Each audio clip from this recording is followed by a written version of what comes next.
when you get a vision of who God truly is, his beauty, his wonder, his grace, suddenly you no longer want to use God.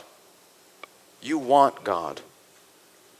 He ceases to be a means to an end, and he becomes the end, the beginning and the end, the Alpha and the Omega. He becomes the treasure for which we would give everything just to possess. And this is what Jesus presents to us, not a human form of religion predicated on fear and control, but a divine message of invitation into love and relationship.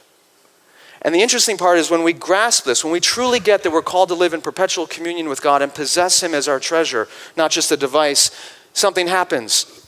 We come to see the world differently.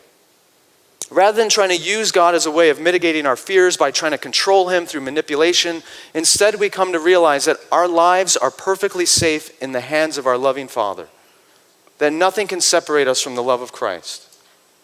And so rather than seeking control, we can surrender it. And in that position of surrendering control, the vision of the world changes. As Dallas Willard says, we realize that this is a perfectly safe world in which to live, that not even death can separate us from our God. And in that posture, the teachings of Christ begin to make sense.